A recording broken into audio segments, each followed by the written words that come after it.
Legal, galera? Bacana? Então agora nós vamos falar das reformas pombalinas do período do Marquês de Pombal, dentro do contexto que nós chamamos de despotismo esclarecido. Então nós vamos falar aqui de Pombal.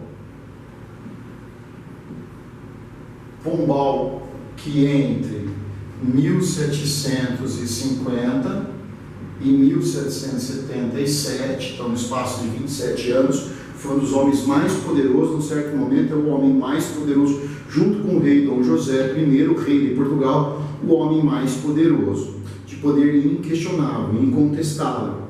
Então nós vamos ter o seguinte: entre 1750 e 1777, nós estamos durante o reinado de Dom José I.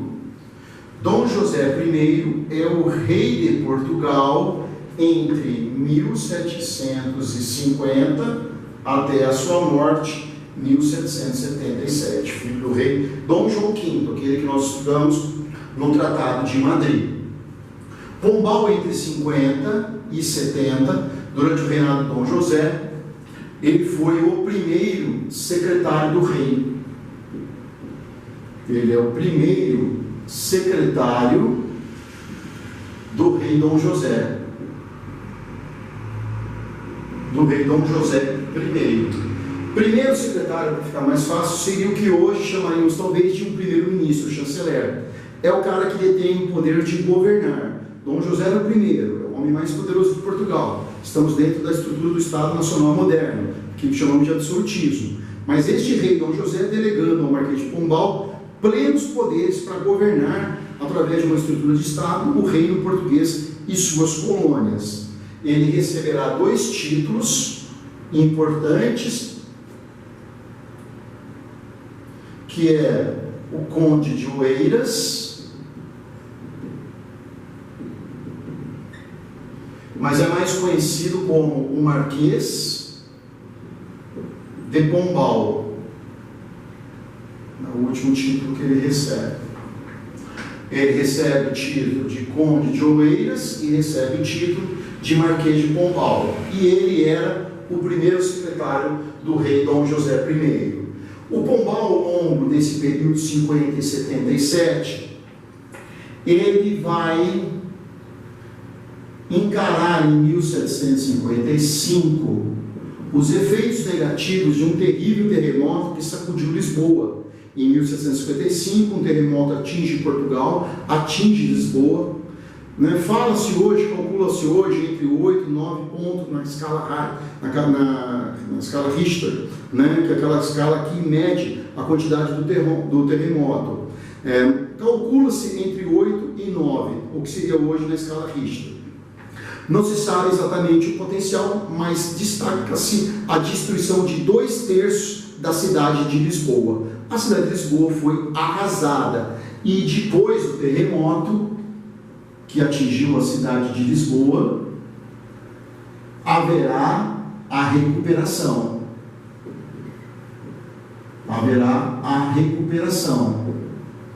Essa recuperação se deu através do Conde de Oeiras, do Marquês de Pombal, do primeiro secretário do rei Dom José I. Pombal saiu com muita moral junto ao rei José I. E esse cada vez mais passou a lhe delegar mais poderes para que Marquês de Pombal, durante o reinado de Dom José, iniciasse essas várias reformas. Quais reformas nós iremos destacar? As chamadas reformas pombalinas. Vamos destacar reformas em Portugal e depois estender essas reformas de Portugal às suas colônias, com destaque para o Brasil. Então, em Portugal, há um choque com as ordens religiosas.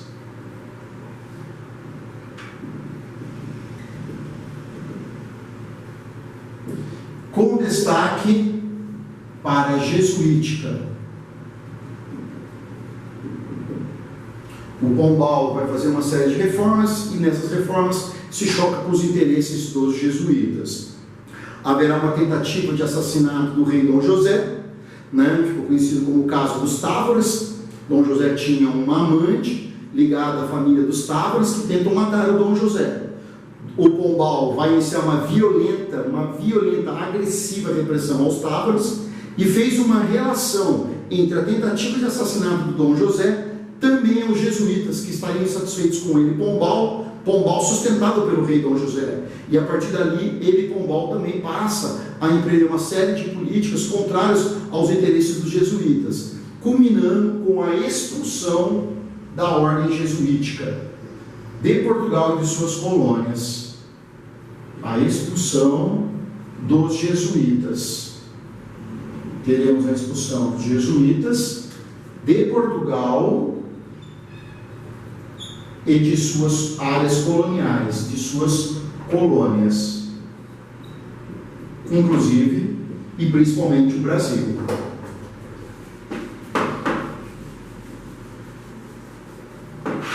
O Pombal também estabeleceu um choque com parte, não toda ela, mas com parte da alta nobreza portuguesa.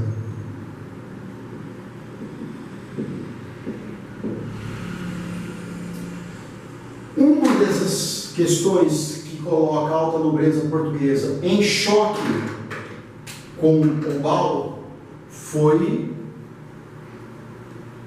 a proibição. Pombal vai proibir a criminalização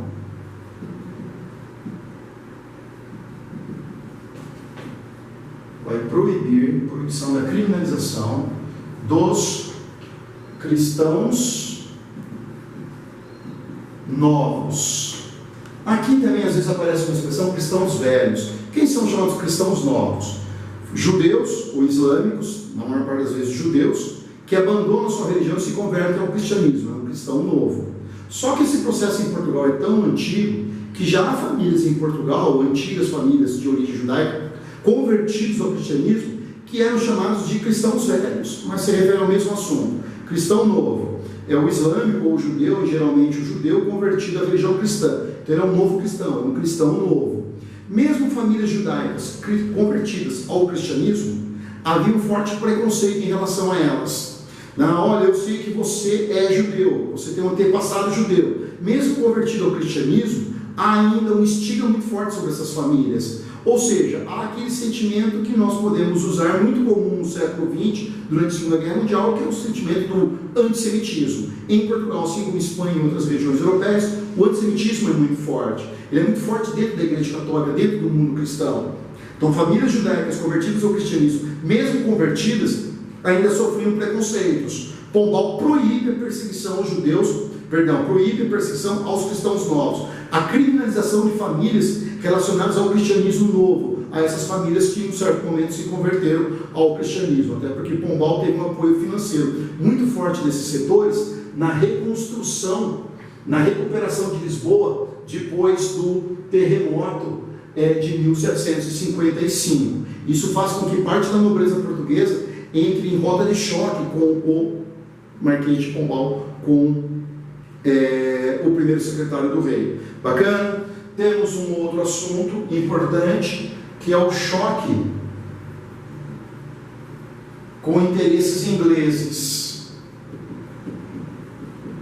É o choque com interesses ingleses. Pombal, antes de ser o primeiro secretário do rei, foi diplomata, embaixador de Portugal na Inglaterra e na Áustria. Na Inglaterra, ele percebe a potência industrial que esse país é naquele momento e a política agressiva que a Inglaterra tem como potência imperialista já há mais de um século. Então, ele, como primeiro secretário em Portugal, ele procura fortalecer a economia portuguesa e diminuir a dependência de Portugal aos ingleses. Por isso que ele vai, por exemplo, eliminar o Tratado de Methuen. Ele vai eliminar o Tratado de Methuen, que nós já estudamos. O Tratado de Methuen, ou chamados Tratado dos Panos e Vinhos, início do século XVIII, 1703, que estabelecia que as manufaturas inglesas seriam vendidas em Portugal a baixíssimos, quase inexistentes impostos. Então a manufatura inglesa, principalmente a têxtil, entra muito barato em Portugal.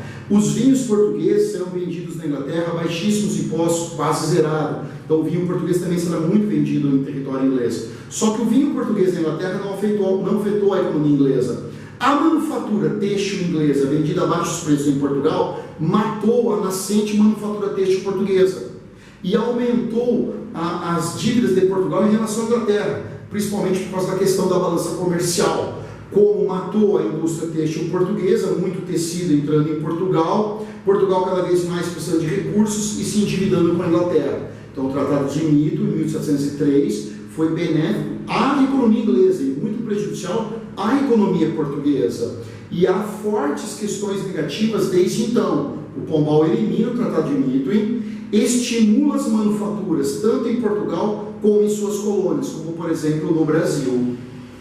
Então ele vai estimular a manufatura em Portugal e nas colônias, principalmente no Brasil.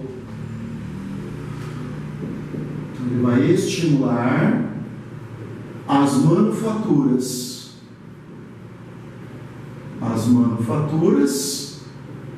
em Portugal, em suas colônias. No caso, estamos estudando a colônia americana, por exemplo, no Brasil. Eliminar o Tratado de Mito e estimular a manufatura em Portugal e nas colônias coloca em rota de choque interesses portugueses e ingleses. Então, o Pombal tem poderosos inimigos, setores da nobreza, setores do clero, principalmente a ordem jesuítica que foi expulsa de Portugal e de suas colônias. Mas também temos políticas do Pombal em relação à colônia, em relação ao Brasil. Em relação ao Brasil, destacaremos principalmente a política indigenista.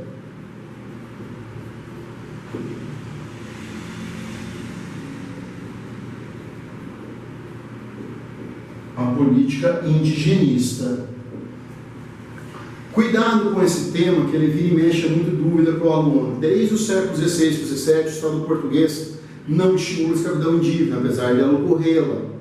Nós estudamos nas aulas passadas que em 1680 Portugal vai abolir a escravidão indígena no Brasil. Correto, galera? Mesmo assim, a escravidão indígena ela continua a existir. Na época do Pombal, novamente, vai se proibir a escravidão indígena. Cria-se a grande naturalização dos índios catequizados, cristianizados, como sendo também parte da população luso-brasileira. Vai se proibir as chamadas línguas gerais, que é a língua indígena de base tupi misturada ao português. Oficialmente só se reconhece a língua portuguesa. Apenas a língua portuguesa pode ser usada dentro da administração pública do Estado português. Então nós temos sim Pombal em sua política indigenista, proibindo, novamente, vai proibir a escravidão indígena. Então em vários momentos isso vai acontecer. Vai proibir a escravidão indígena, vai proibir o uso das línguas gerais, vai proibir o uso das línguas gerais,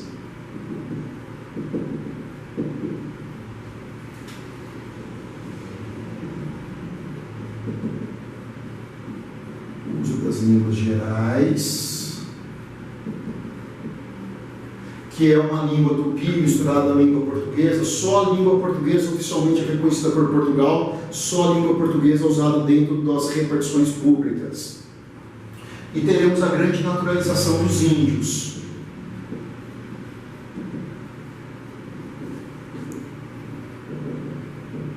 E teremos a grande naturalização dos indígenas. Para Pombal, as populações indígenas são consideradas luso-brasileiras. Se consideradas luso-brasileiras, elas não podem entrar na condição de escravidão. Beleza? Outro assunto importante que nós temos que destacar em relação ao Brasil é a questão da estrutura política. Pombal tem início a uma política centralista.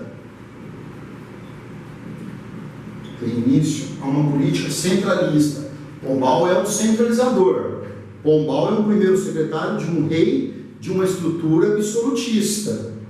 Pombal, mesmo sendo o primeiro secretário de um rei de tendência absolutista, está implementando uma série de reformas na estrutura do Estado português, racionalizando a administração do Estado português. Por isso que Pombal é chamado de um déspota esclarecido.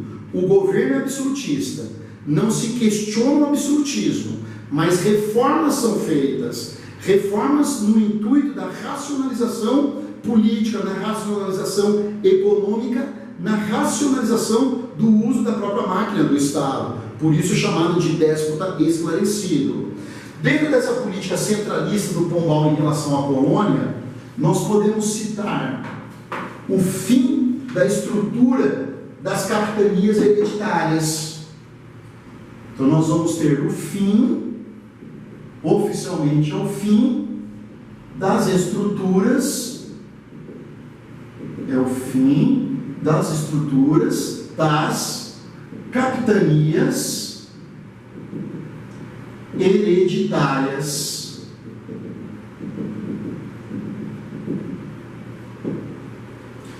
Não se esqueça que as capitanias hereditárias, nós estudamos, elas foram introduzidas no Brasil colônia em 1534, século XVI, no início do processo colonizador. Então as capitanias se estenderam do 16 até o 18, quando o Pombal elimina as últimas capitanias que ainda existiam.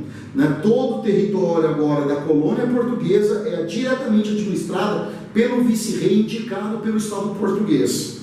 Outra questão importante, nós tivemos o fim da divisão administrativa.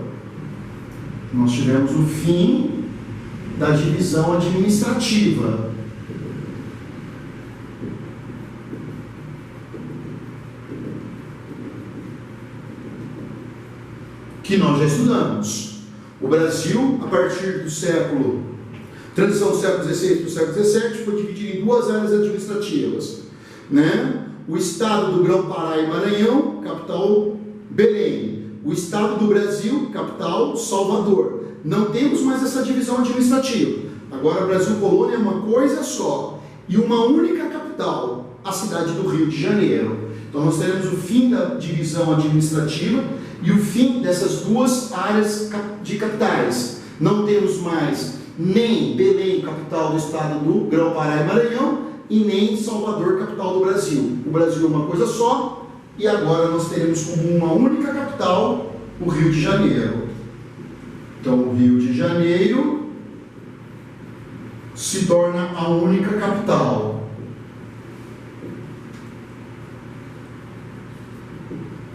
É muito comum em materiais encontrarmos assim, até mesmo em exercício. Pombal transferiu a capital de Salvador para o Rio de Janeiro. Na verdade, Pombal eliminou essa divisão administrativa. Não temos mais Grão-Pará, Maranhão, Estado do Brasil, uma coisa só e uma única capital. Nem Salvador, nem Belém. Rio de Janeiro agora centraliza como única capital da colônia. Por que o Rio de Janeiro é a única capital? O Rio de Janeiro, estudando nas aulas anteriores, vem ganhando muita importância desde a descoberta do ouro em Minas Gerais. Nós estudamos que é pelo Rio de Janeiro que se escoa a riqueza mineradora indo para Portugal. É no Rio de Janeiro que entram as manufaturas, os trabalhadores escravizados vindo da África e que vão para a região das Minas. Então houve uma intensificação das relações comerciais e econômicas no Rio de Janeiro. O Rio de Janeiro ganha importância econômica e agora ganha importância política. Se tornará a única capital da colônia, se manterá como capital do Brasil monárquico e até mesmo o Brasil republicano até 1960, quando tivemos a transferência da capital do Rio para Brasília, atual capital do Brasil. Beleza? Outra questão que explica a transferência para o Rio de Janeiro, o Rio de Janeiro se tornando a única capital, não é apenas a aproximação com a região mineradora, é também com a aproximação que o Rio de Janeiro tem em relação ao comércio do Rio da Prata, que nós estudamos nas aulas anteriores. O Pombal, que começa a ganhar muito poder a partir do rei Dom José I, ele é um dos grandes insatisfeitos com o Tratado de Madrid, em que o Brasil trocou a colônia de Sacramento, que era então portuguesa, e vai para os espanhóis, pelos 7 polos das missões, que era espanhol, e depois se tornou português. Pombal é insatisfeito, está insatisfeito com essa troca, por isso que nós vamos explicar o Tratado do Pardo, quando ele anulou o Tratado de Madrid, e exige que Sacramento, que foi entregue aos espanhóis, fosse devolvido a eles portugueses. Na verdade, o Pombal, insatisfeito, fica suscetível a ouvir também as insatisfações dos comerciantes portugueses que viviam no Rio de Janeiro e comercializavam no Rio da Prata. Então, comerciantes do Rio, insatisfeitos com o fato de Portugal ter perdido o domínio do Sacramento, aumentam a pressão sobre Pombal lá em Portugal, para que o Tratado de Madrid fosse anulado e que Sacramento fosse devolvido aos portugueses. Daí a explicação para o Tratado do Pardo, assinado em 1761, quando Pombal anula o Tratado de Madrid. Então nós tivemos em 1761 o Tratado do Pardo. Tratado este que vai anular o Tratado de Madrid, aquele que nós estudamos e foi assinado em 1750. O Tratado de Madrid, que foi assinado em 1750, é anulado em 61 no Tratado do Pardo, em que Pombal era o primeiro secretário do rei. Beleza? A justificativa é essa questão econômica. Tranquilos? Temos que estudar aqui também a questão da derrama. Pombal implantou a derrama, que nós também já estudamos em aulas anteriores. A produção aurífera começa a cair no Brasil colônia, as décadas a se iniciar essa queda, final da década de 60 para a década de 60, década de 60, década de 70, pegou o governo de Pombal. Na década de 60, há sinais de escassez do ouro, há sinais de queda da cobrança dos impostos, e foi nesse momento que as fintas foram reimplantadas. A finta, aquele imposto, né, obrigatório, fixo por região de 1.500 quilos de ouro. Quando uma região não pagasse os 1.500, acumulava-se a dívida. Essa dívida vem se acumulando há muito tempo. É aí que Pombal cria a derrama. A derrama é a cobrança